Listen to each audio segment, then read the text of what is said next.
Newsom, Cal State Los Angeles said it is giving the name and number of every employee to the Trump administration for an anti-Semitism investigation. Should universities be handing over employee roles to President Trump?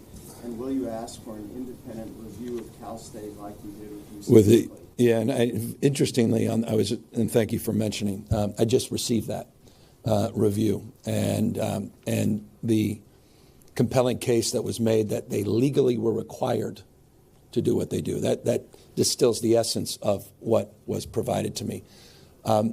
By definition, to the frame of your question, I would extend that same consideration to understand why UC now CSU is providing that information. It goes without saying we're stone's throw away here from USC as well. And as it relates to what we're seeing as an assault on independent thinking, institutions of independent thinking, academic freedom, but as it relates to information that in prior administrations was turned over and legally is required to be turned over,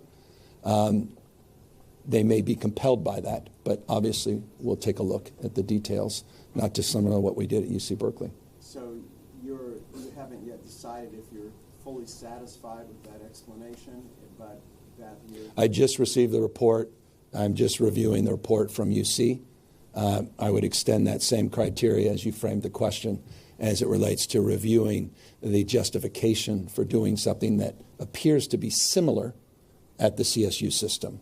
Would request and will receive similar information on the basis of that information that I received recently at UC Berkeley. And just one follow-up. It's been more than 2 months since the Trump administration proposed a $1 billion UCLA settlement.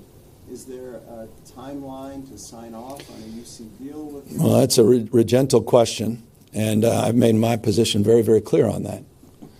Very clear on that. And it was reinforced, forgive me once again, proximate to USC, in the context of this quote-unquote compact that the Trump administration is seeking, which is just simply without precedent in modern American history. And it is assault on academic freedom. And again, it is consistent with an assault against institutions across the spectrum of independent thinking and cultivation of independent thought.